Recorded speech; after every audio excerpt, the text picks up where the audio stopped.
She refused to get up from a seat that she was sitting in the white section of the bus, and moved to the black, which was designated as a section for black people. And she got arrested.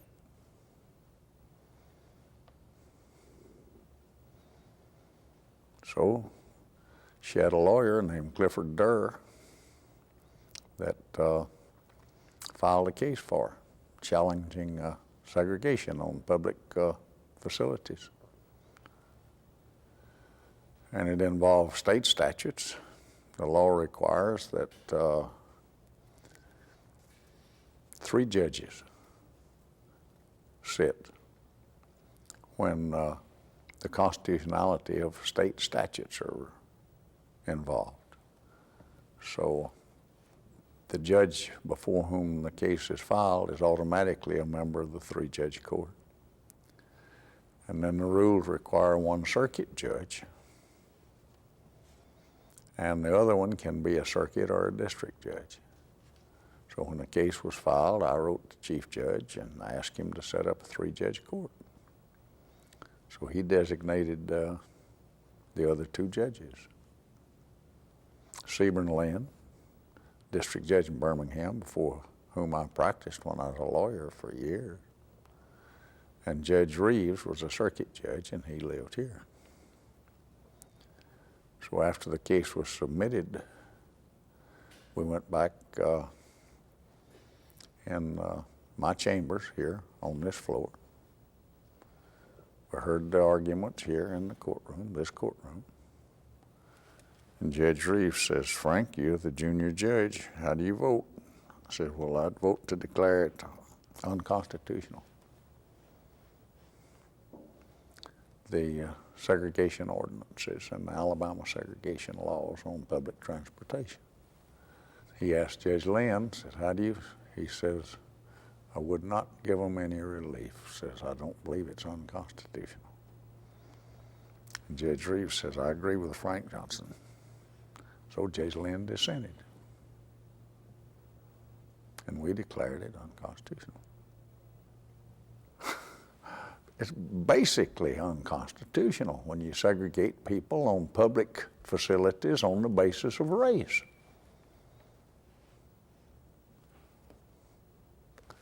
Brown against Board of Education was a new case, just been decided in 1954. And you don't have to have too much imagination or ingenuity to move the principles of Brown from the public school system to the public transportation system.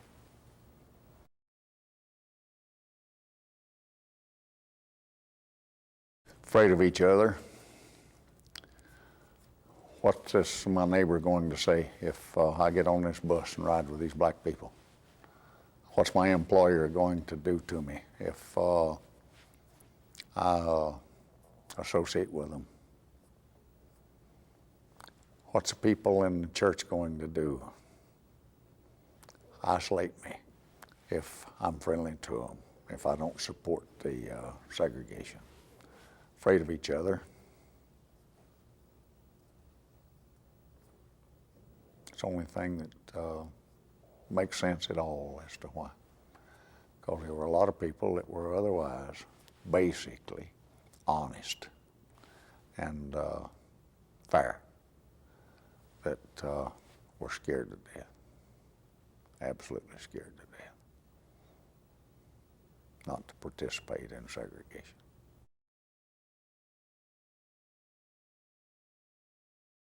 Pretty adverse.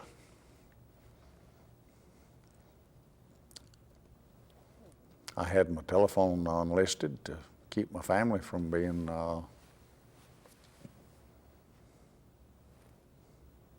harassed. But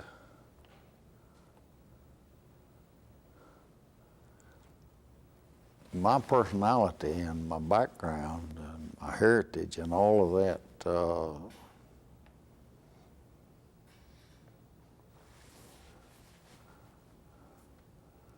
caused me not to do anything except just be stubborn. if you think I'm going to cave in on something like this, you better go get you something else to look for. No way. If I can't do what's right, I'll quit.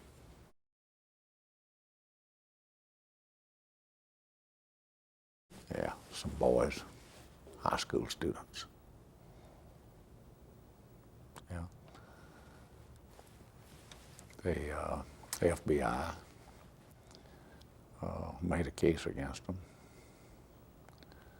and I recused myself. Judge Reeves took their pleas of guilty, and I called him on the telephone. I says, Judge Reeves, you ought to put those boys on probation.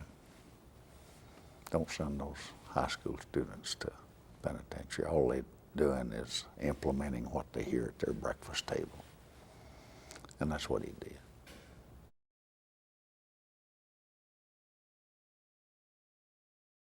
They set a bomb off under her carport. That was a few years after my father died. And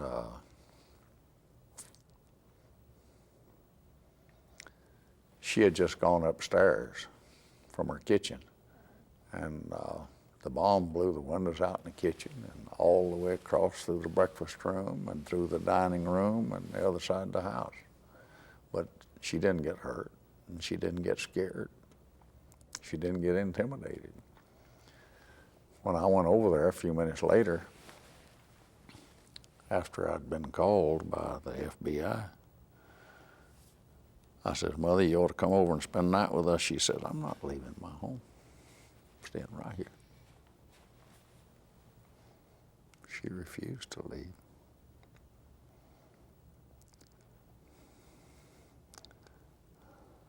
She was a Kirkwood, Scottish. Tough.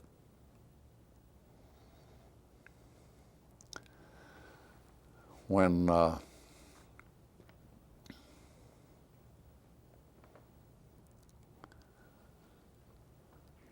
FBI never did solve that case until about a year ago. I found out who did it. And he was a Klansman, big Klan leader from over here in Mississippi. And he came over here and put it under there. And I notified them formally as to who did it and where he lived. He's moved to Virginia now, and he's become an evangelist. Put evangelist in quotes. And they went up and interviewed him, and I have a copy of the interview. So he's the one that did it, but they didn't discover it. I found out about it. The United States Attorney had him down here in this building and interviewed him, and I have a copy of the interview where he admits doing it. I was glad to learn who did it. I doubt if we have everything, but he's admitted doing it. I would think he had some associates here.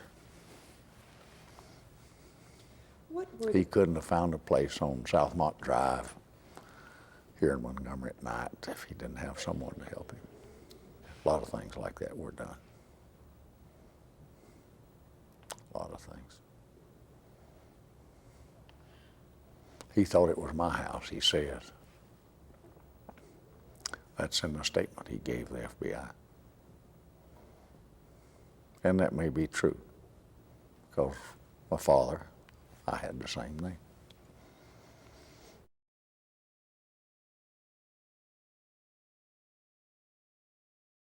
Public protest against discrimination. No question, but they had a right to protest publicly. Had a right to march. The biggest question in that case, and the biggest problem I had in the case, was the extent of the march and trying to equalize their rights to use a public highway for 35 or 40 miles and the right of people in business and people that are traveling to not lose it. The problems that it placed on the state law enforcement people, and those things that you have to take into consideration. And when I authorized the march, I took those into consideration. The right to march outweighed any rights that those that opposed it had. So if they want to march from Selma to Montgomery to dramatize their point, let them march. Give them protection. But keep half that highway open for people in business that need to travel. It's not one of these weigh this side and weigh that side. Let's try to reach a just decision that won't infringe too much on anyone, any more than absolutely necessary. I put the state troopers under an injunction to give them protection. Put George Wallace under an injunction not to interfere. They have a right to protest. The only problem in that case was the extent of the protest and how it infringed on other people's rights. The extent of the wrong is taken into consideration when you are trying to determine whether an extensive protest is justified. If it just deprived one person of the right to use a public fountain, then that wouldn't have justified a march of 100,000 people from Selma to Montgomery on a public highway. But if you have general discrimination throughout the state on the right to vote and the right to do other basic things that citizens, white citizens, are entitled to, then you have a right to an extensive protest.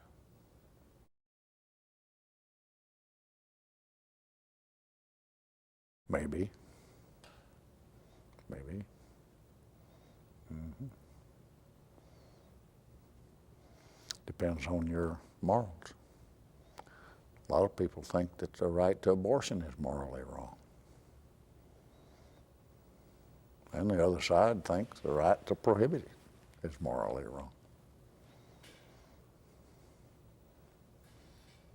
But you don't decide cases on the basis of whether it's morally right or morally wrong if you're determining what the law is.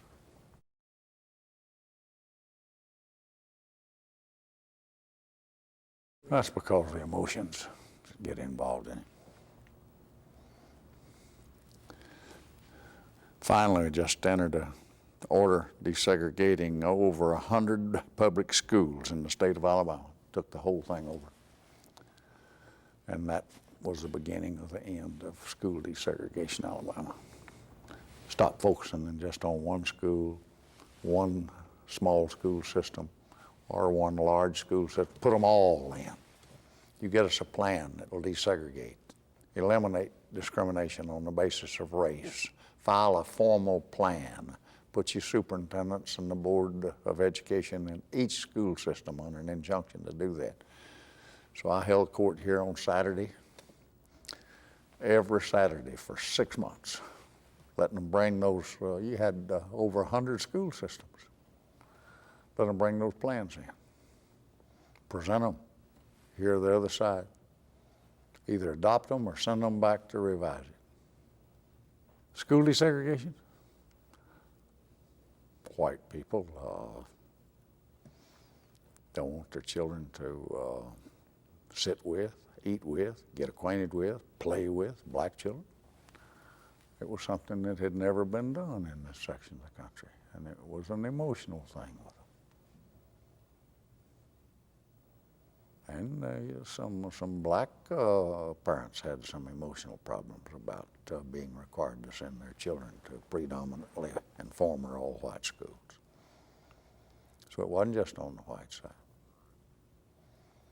I didn't sign on to be a federal judge to render moral decisions. I signed on as a federal judge to follow the law and rule constitutionally wise. So people have asked me that before. Did the moral problems in this cause you to do that? No. Never looked on any desegregation case with moral standards in mind. I wasn't hired to be a moral judge. I wasn't hired to be a preacher or an evangelist. I was hired to apply the law.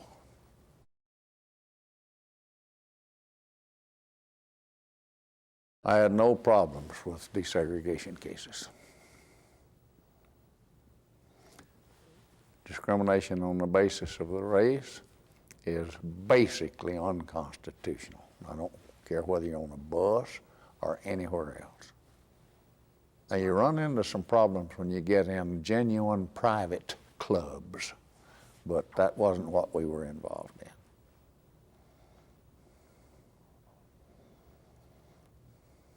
And I respect the right of people that want to have private organizations. I think they have the right to do that. But when the organization reaches the point that it becomes a public organization, then the blacks have a right to come in.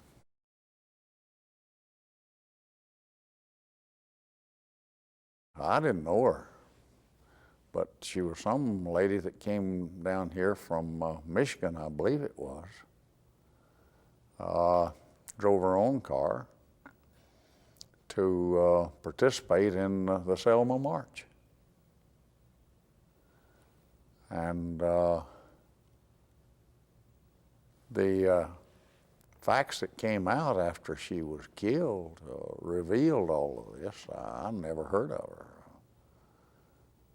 But after the march from Selma to Montgomery ended in Montgomery, a lot of these people, and there were thousands of them, didn't have any way back to Selma.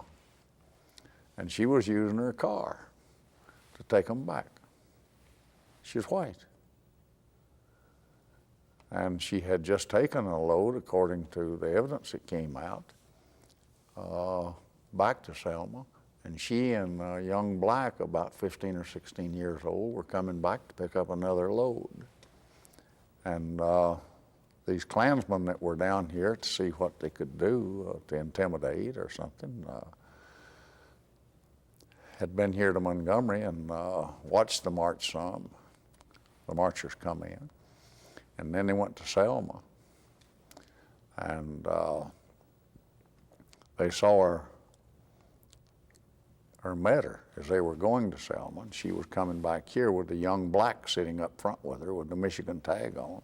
And they turned around and took after her. Of course, the Klansmen didn't realize that one of the people in there was an FBI informant.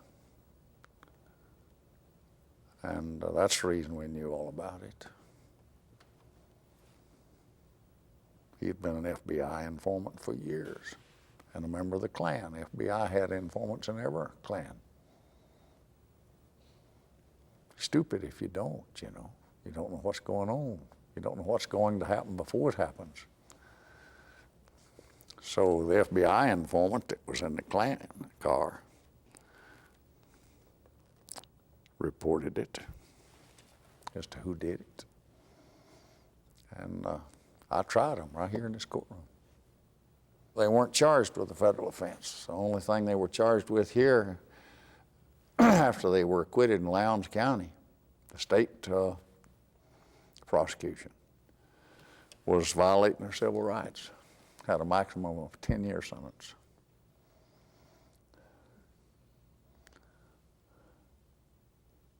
That's what the statute was. And they were convicted.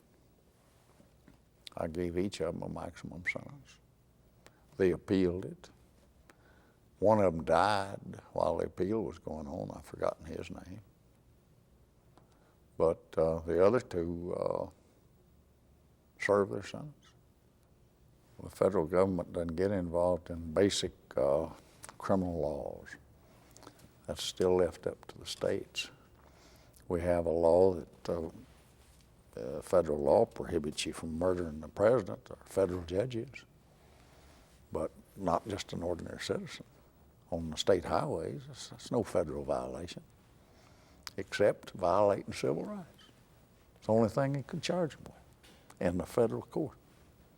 That's not unusual for a jury foreman to come back in and says, "Judge, we've been deliberating this case 6 hours now, and we can't reach a verdict. We're deadlocked."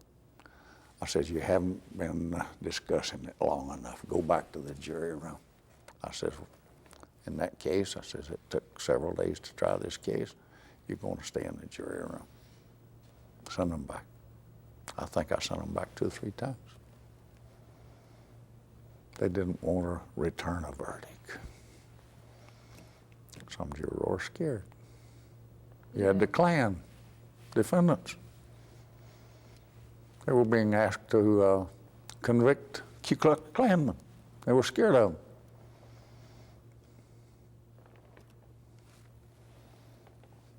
But they did. I gave them a maximum sentence, 10 years. And one of them died even before we got to the penitentiary. The other 2 served their sentence.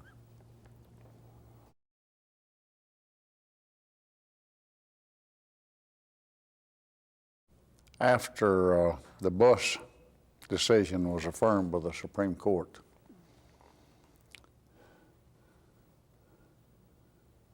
the restaurants and the other public places voluntarily, they didn't put it in the paper, but when the blacks went in, they served them. And we didn't have to enter any other decisions. I don't remember another desegregation case, because the affirmance of our case by the Supreme Court of the United States had the effect of desegregating public transportation all over the United States, all over the South. You had some of that desegregation not just in the South. We may have had some other public facilities, but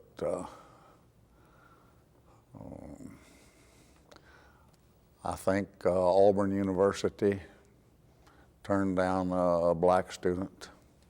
He filed a case, ordered him admitted without even a trial, on a motion for summary judgment, we call it. And then he came back later and said that I want a place in one of their dormitories. I ordered it to do that. And the last report I had, he was the only one living in the dormitory. He had a lot of room, and private bath. But all that's over now. They welcome the blacks, University of Alabama, all of the public educational places. I don't know of any segregation problems we have in this section of the country anymore.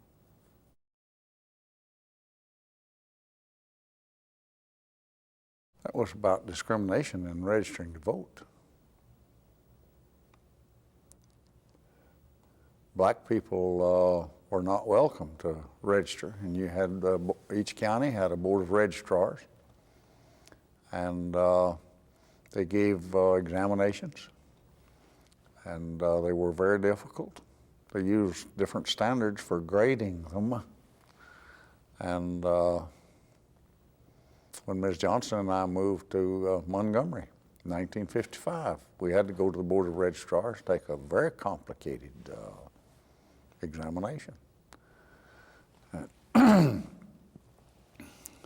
It finally came to the court, my court, and after taking evidence in the case, I decided that I needed to determine the standards that were being applied by the boards in registering whites, and then issue an injunction requiring that they apply those same standards to black applicants. Well, it turned out that there really weren't any standards. An illiterate white could go get registered, and that's what we wound up doing, register everyone that comes, if they're a citizen. It had a tremendous effect, particularly in the South. When you put the registrars under an injunction telling them that they must apply the same standards in evaluating applications to vote by black people that they've been applying to white people, then if they don't start registering the blacks the same way they do the whites, they're in contempt.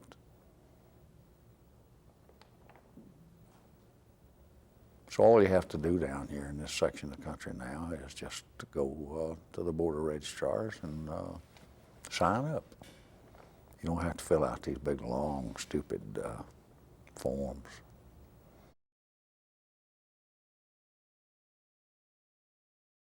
Well, it just tried to make representation in the state legislature on a just basis instead of an unjust basis. It was ridiculous here in Alabama because back when the apportionment was established, your owners of these big farms down here, and that previously are successors to the slave owners,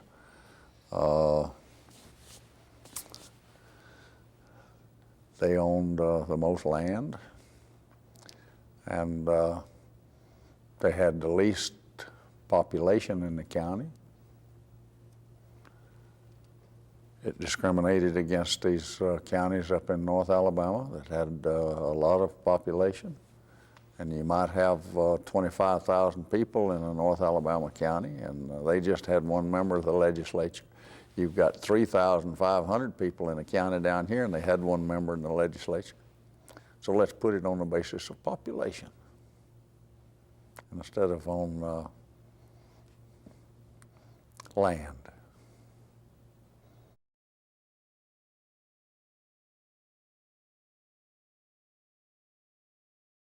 Oh, I think it's reset point now that they accept rulings that guarantee equal rights to black people and expect them. And they realize that it's something that our Constitution requires. If it had to be otherwise, you're going to have to go back and change and revoke their citizenship. They have the same rights as a citizen of the United States as a white person. And there's no way you can justify a position that differs from that.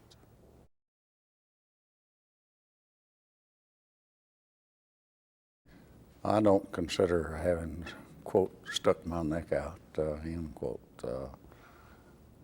I value the decisions that I've made and the effect of those decisions. I did it not for my benefit, but in the first place, I did it to decide the issues that were presented to me and legal cases that came up routinely through the system. And my oath as a United States judge required that I decide cases like I think the law requires that they be decided. So technically you had no option if you're going to be a good judge. You do what you agreed to do. Well, if I'd have been working for a law firm, I think I would have had the same attitude. So it wasn't just because I was a public servant. It was because I had a job to do. If I'd been working in a steel mill, I would have done the same thing. What my job requires be done.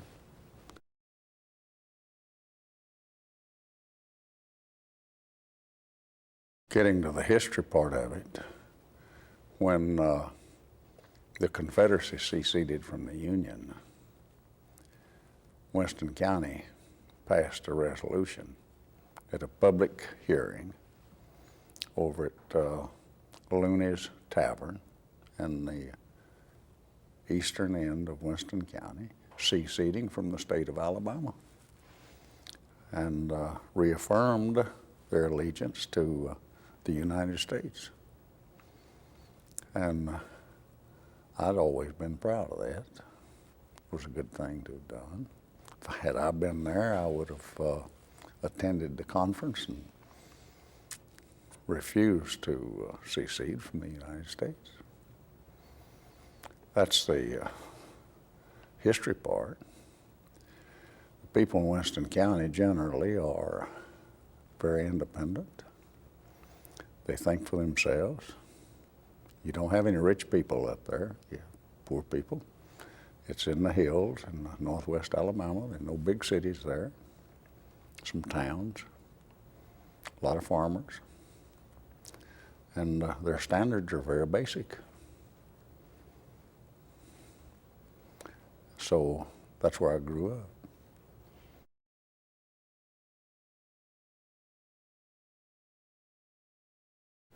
You're talking about Treadway.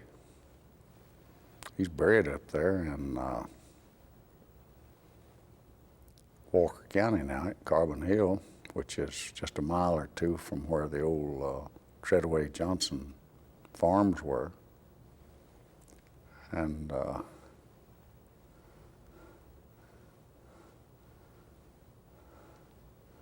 he had some pretty basic philosophies.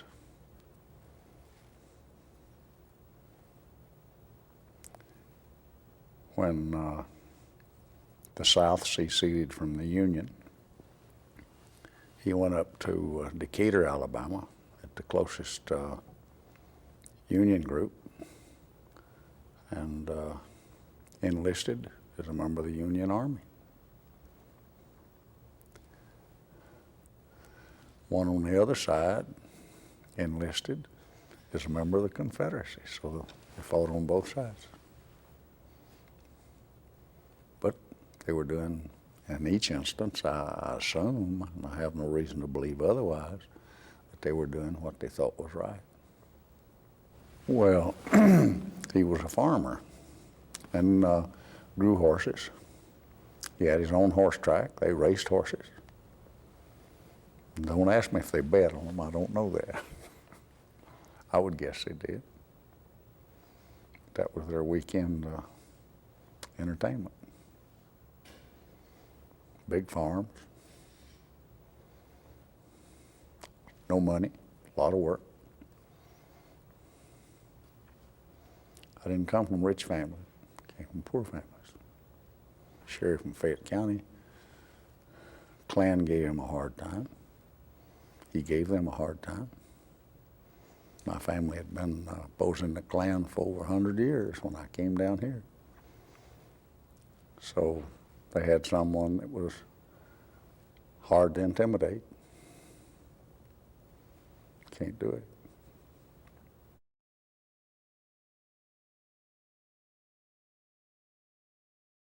Well, I don't think there's any question but that the basic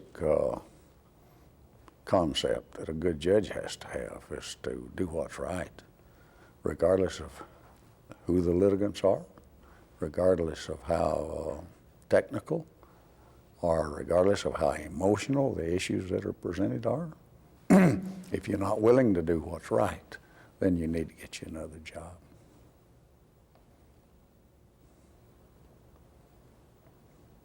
So I never did think that I was entitled to any great credit for doing it, because that was my obligation. That's what I signed on to do. Some judges didn't do that, but that's their problem.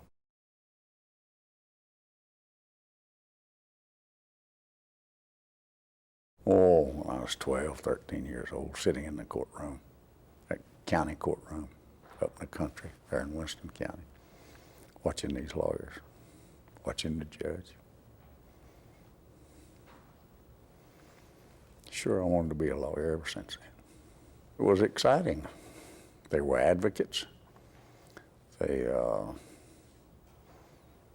advocated and presented positions, whether they agreed with them or not. They represented their clients. They were hired to do that. They were professionals.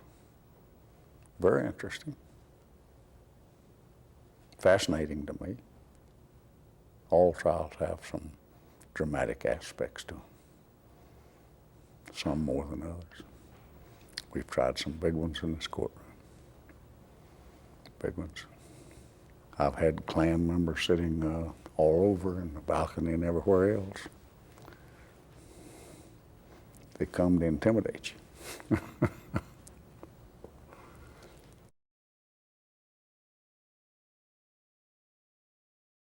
Well, they didn't wear their uniforms or whatever they call them, sheets, bed sheets, and but your FBI knew a lot of Klan members. I kept a list of every Klan member in every Klan in my desk. Still have it. Knew who they were, knew what business they were in, knew what the tag number on their automobile was. And when they come to court, you know who they are. They have a right to come to court. Sit, watch, listen.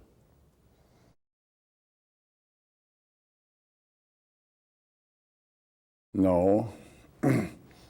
I was interested in being a good lawyer, but I never did lay in bed and dream at night about being a judge or a federal judge. That just came. You can't plan that. It's something that happens. You have no control over it. One of the ironic things is that the judge that was here for 23 years before he died in 1955 was from North Alabama also, and a Republican. His name was Kennemer. His picture's out there in the hall. And so they've had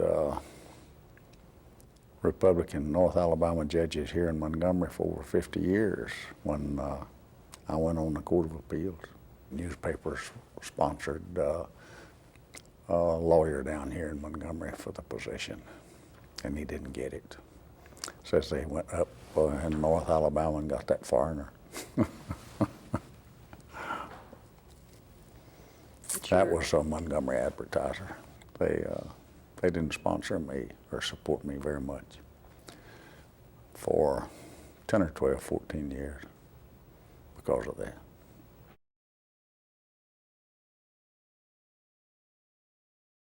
Changing some of the Southern customs and standards. For instance, one of the first cases, when a black pays their way to ride a public bus, they shouldn't go up and pay and then go back in the back door and sit in the back of the bus. They pay the same amount that the white people pay. They're American citizens. Let them go sit where seats available, where they want to sit. That's just basic as far as a public transportation case is concerned. But that's what they were doing. That's the first injunction that I entered after I got down here, or that came up and was presented. A judge doesn't reach out and get issues. They have to come up through the court system and be presented in a formal manner.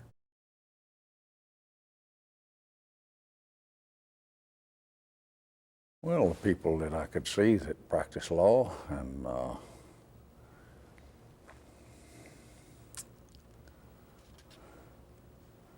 how much pleasure they seem to get out of it. And it's a pretty dramatic occupation. Make your presentations in the courtroom, evaluate your position, decide what issues you're going to pursue and which ones you're going to abandon, if any, and then make your presentation to the judge if it's a judge's trial case, or the jury if it's a jury case. I think practically all lawyers that, not all of them, but most of them, that have the training and do trial work in the courtroom enjoy. I get that impression. Otherwise, they'd do something else because it's hard work. It's not easy.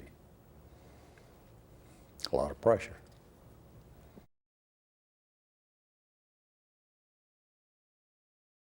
A lawyer that's practiced law for a long time that tells you he's never lost a case is lying to you.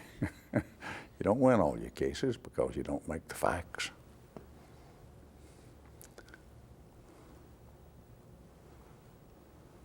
You can't tell how jurors are going to decide cases.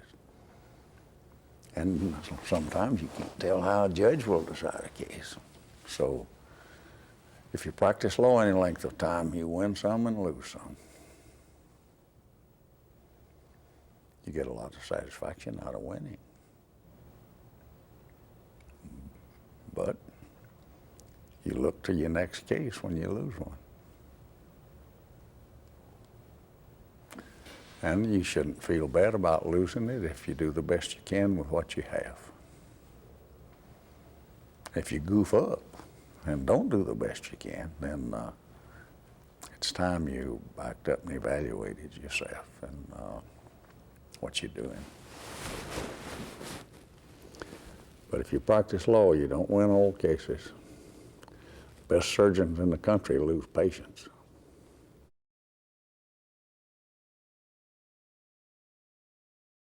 Other than my father? Yes. We had a lawyer that had been a state circuit judge that was up at Jasper, Alabama, by the name of James Curtis.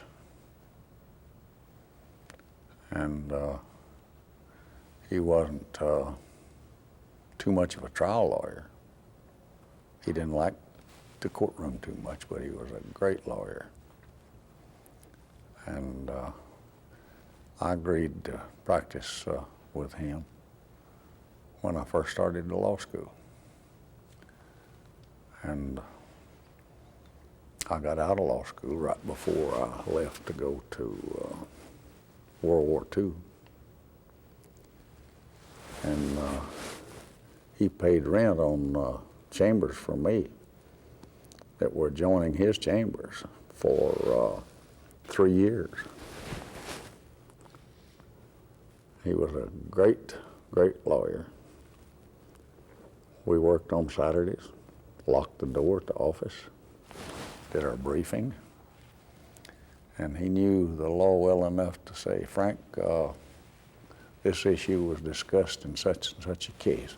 Get that book, 342 Alabama Reports. Just great. He was in his late 70s then. But his mind worked beautifully.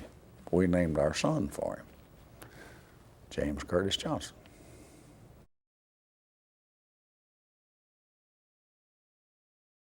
Oh, maybe dedication, willing to work, willing to study.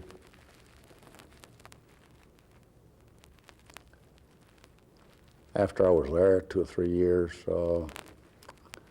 I tried all the cases in the courtroom. And he used to go sit at the table with me. And one of the nicest things that I've ever had said to me when I made a final argument in a big case one time. sat back down. He said, Frank, he says, that's the best argument I ever heard in my life. But he was a good trainer. He was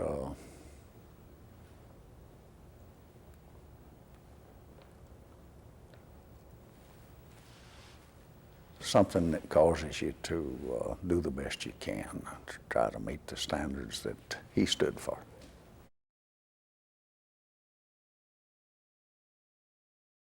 I wasn't in the first or second or third.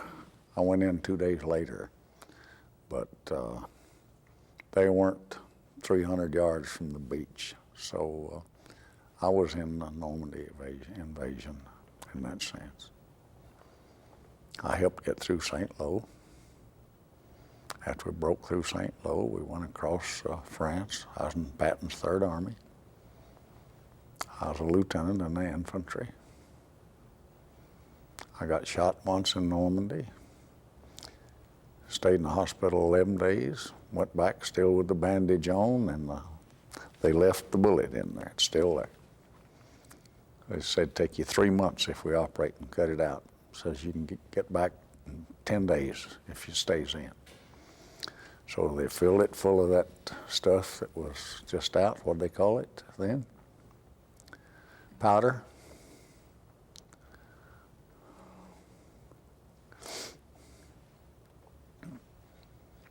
Pat you on the rear, you get on back to your crew. We went back to Omaha Beach this past summer. Miss Johnson, first time she had been there, first time I've been back. Walked down all the way to the water, across the beach. It's still there. Didn't look as dramatic this time as it did the last time, because there weren't 1,000 boats out there. But we enjoyed going by.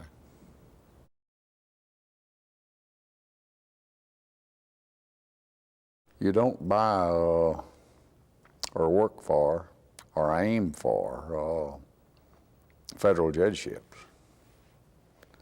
You have to be in the right place at the right time with the right qualifications.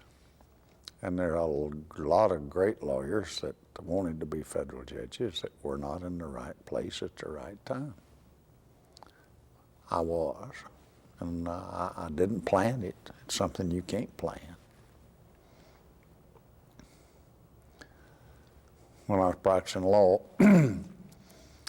President Eisenhower wanted me to be the United States Attorney in Birmingham. And I agreed to accept it for 2 years because I didn't want to leave my law firm any longer than that. At the end of 2 years, the district judge here, Judge Kinnemer, had died. And I stayed 3 more months because my name was being mentioned. And I never did go back to my firm as a lawyer. I moved from the United States Attorney's office as United States Attorney down here to district judge.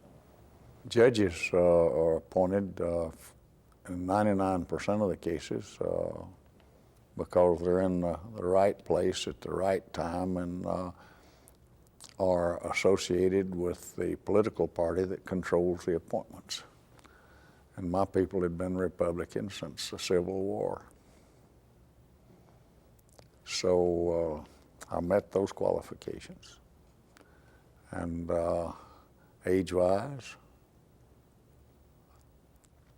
I was a successful trial lawyer. Had practiced considerably in federal courts in North Alabama and Birmingham and Huntsville. So it's in the right place at the right time. Eisenhower didn't know me until he got ready to appoint me. He would not appoint anyone a federal judge unless he met him and talked to him personally. That's the first time I ever met him. A lot of these soldiers tell you about seeing Eisenhower and getting acquainted with him while they're in the Army. That's hogwash. You don't do that with a 4- and 5-star general. First time I ever met and talked with him was in the Oval Office. Well, he was interested in the qualifications of everyone he appointed. And he's the only president I know of that set up a rule, there may have been some since then, that they would never appoint one unless they had met them and talked to them. So you had to go to the Oval Office for an interview. Took a lot of pride in the people he appointed to federal courts. He appointed some good ones.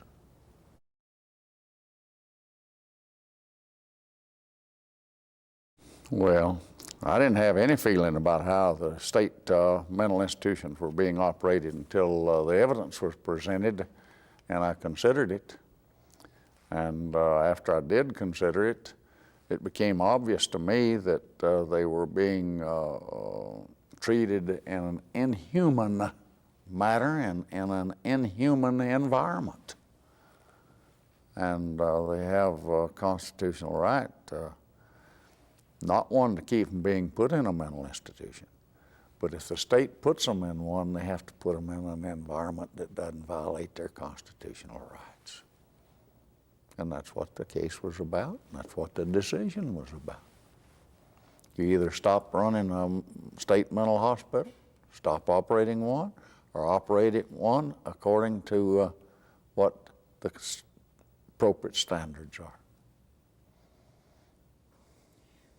And they couldn't stop operating one. The state has to have a mental institution. So the only option they had was to comply with it, and I had experts that inspected them, and they set up the standards, and those are the standards that I followed in requiring the state to meet. I'm not an expert in prisons, not an expert in mental hospitals, but I can evaluate experts' testimony. Oh, they brought pictures, said that weren't getting any treatment. All they were doing was being incarcerated. That's the basic line, with no treatment. They put those young people up there in Part Low and all these things where the arms are tied and all that sort of stuff. And the place had flies all over it, and a picture of a little girl with flies all over her face with her arms tied. Oh, it's scandalous, scandalous. But Alabama's not the only state that did that. You had other states, not just southern states, did the same thing. But this case down here set up the standards that were later adopted around and nearly all over the country. Not just in the mental hospitals, but in the penitentiaries too.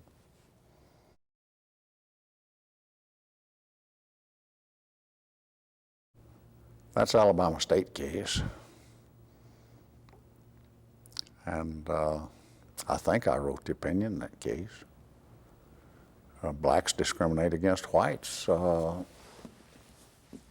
is just as bad and just as illegal and just as unconstitutional if they're doing it in the operation of a public facility, public institution. Discrimination against whites by blacks is just as unconstitutional as whites discriminating against blacks. So ought to be applied the same way.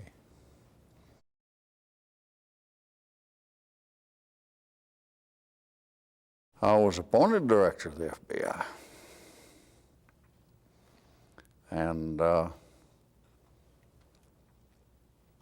went through the members of the Senate, and I didn't have a single opposing vote.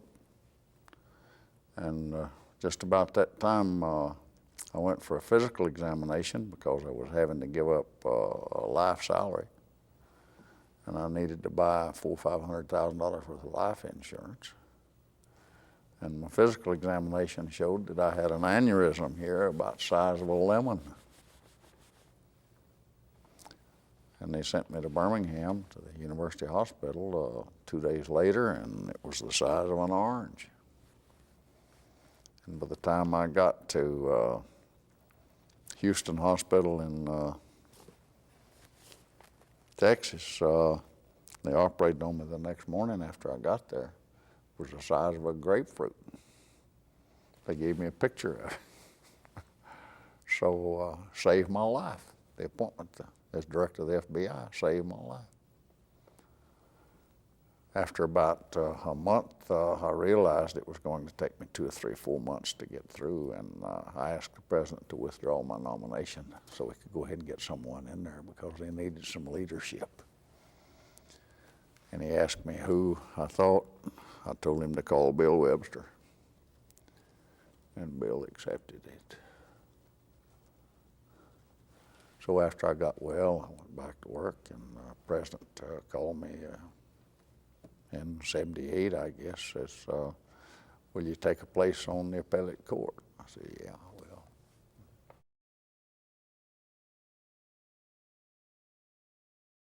He's honest, he's open, he's straightforward. He'll always tell you the truth. He may not be the smartest president we've ever had, but I would expect he's as honest as any president we've ever had. He might not be the best politician in the world, but you may find it hard to be a very effective politician and always do what's right. That may have been what his problem was. I have a lot of respect for him.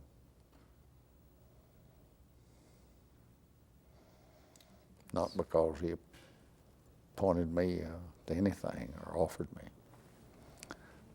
I wasn't looking for an appointment. On Saturday afternoon, I was out in the backyard mowing my grass. My wife came out and says, you call on the telephone. I said, well, tell them I'll call them when I get through mowing. I'll return it. She says, well, it's from Jimmy Carter over here in Georgia. So I went in and took it. He wanted to know if I'd come to Atlanta and talk with him the next day. So that's the first time I ever met him.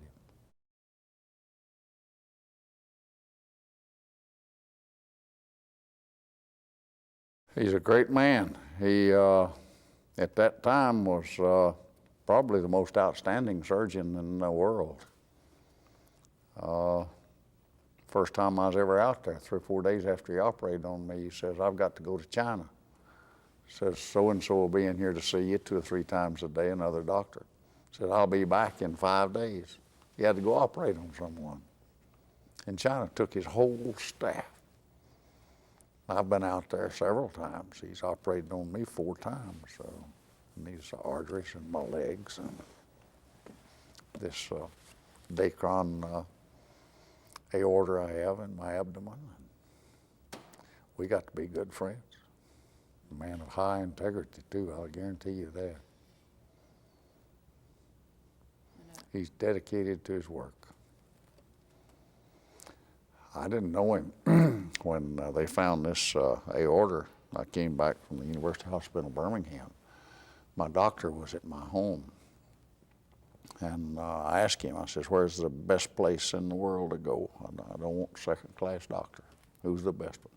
He says, his name's DeBakey. I said, get him on the telephone. He got him on the telephone. DeBakey says, sure, but tell him to come now, that I've had people to have those things burst. So I got on Ms. Johnson, I got on the plane the next morning. And we were out there at 3 o'clock in the afternoon. He spent that time until midnight running me through examination, operating on me at 5:30 the next morning.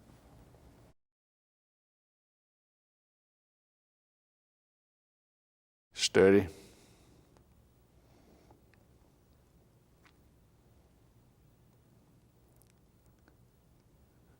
Be honest.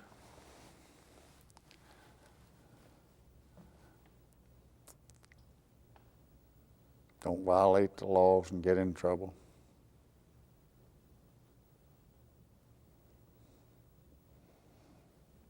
Get you a good spouse that'll support you. Because you won't ever have to stop working and studying. The fact that you get the place just means you've started. As far as the work, the pressure is concerned.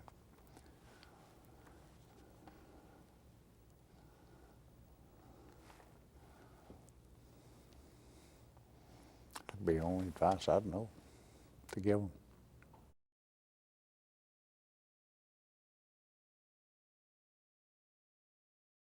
Hard work. You talk about people with equal qualifications. Hard work. I don't care if you're a federal judge on the appellate bench or if you dig ditches for a living. You have to work hard to do a good job.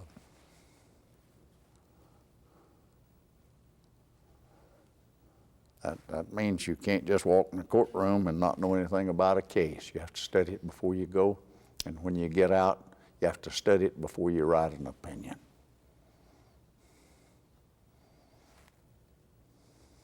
You can't just walk in without working. You can't walk out without working. It takes work. And you have to be dedicated in order to do it. That means you ought to get in some kind of business you like because it's easier to work hard. It's easier to do a good job if you like it.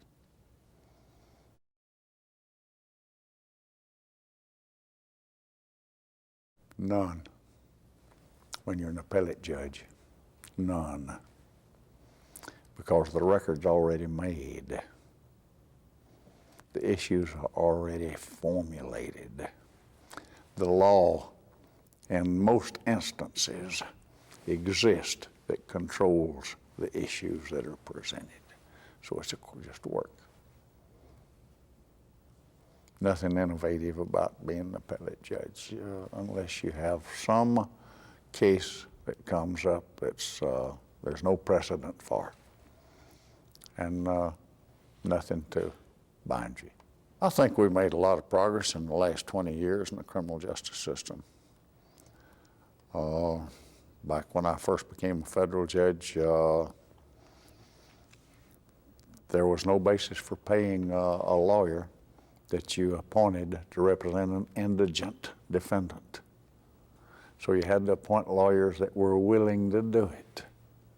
And some of them, if you appointed and they were real busy doing something else, they put it on the back burner and he did not get proper representation. And I required the United States Marshal here to pay a young lawyer that I had appointed to defend the person for the expenses, not pay him his attorney's fee, but the expenses that he incurred impersonally incurred in representing this indigent defendant. And the U.S. government got real excited about it. I didn't have any authority to order the marshal to do it. And it got to the Justice Department. And they requested that Congress pass a bill paying expenses. And then they passed a bill that authorized judges to pay lawyers that were appointed to represent indigents a minimum type fee, but that's how it got started.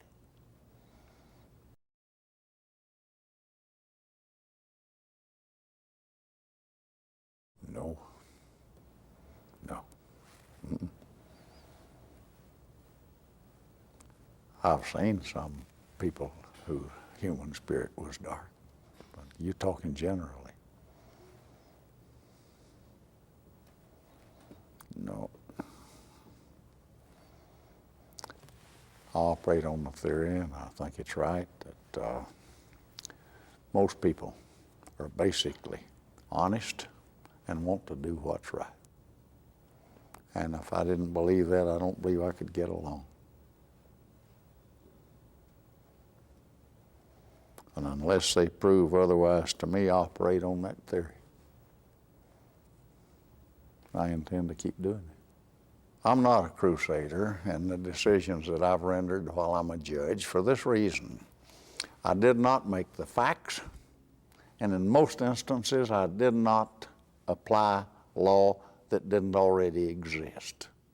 And how can you be a crusader when you're not doing anything except taking the facts that someone else has created and apply the law that exists. What have you created?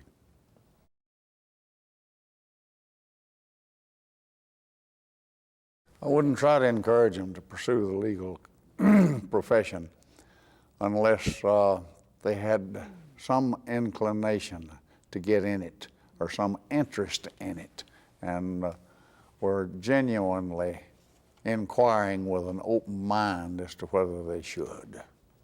And then, until I knew and talked to them, I wouldn't encourage them. There's nothing worse than happens to a person than getting in the wrong profession. And I think 99% of the people can determine the profession they want in without anyone encouraging them or discouraging them. Make up their own minds.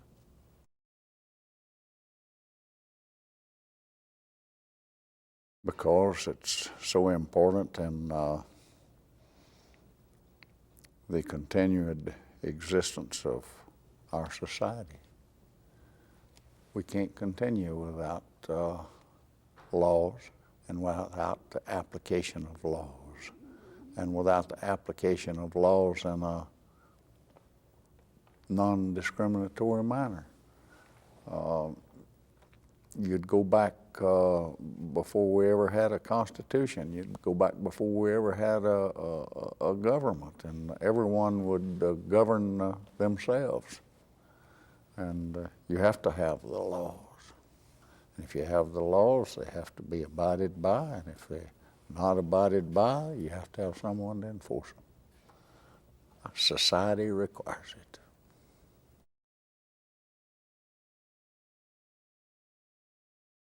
You can't let it give you the idea that you can't make mistakes or you can't do anything wrong. You still have to be sensitive to what you're doing and make certain that you do right, and put you under a lot of pressure because a lot of people looking at you to make sure you do right. They won't criticize you. So you try to do the best thing you can, what's right.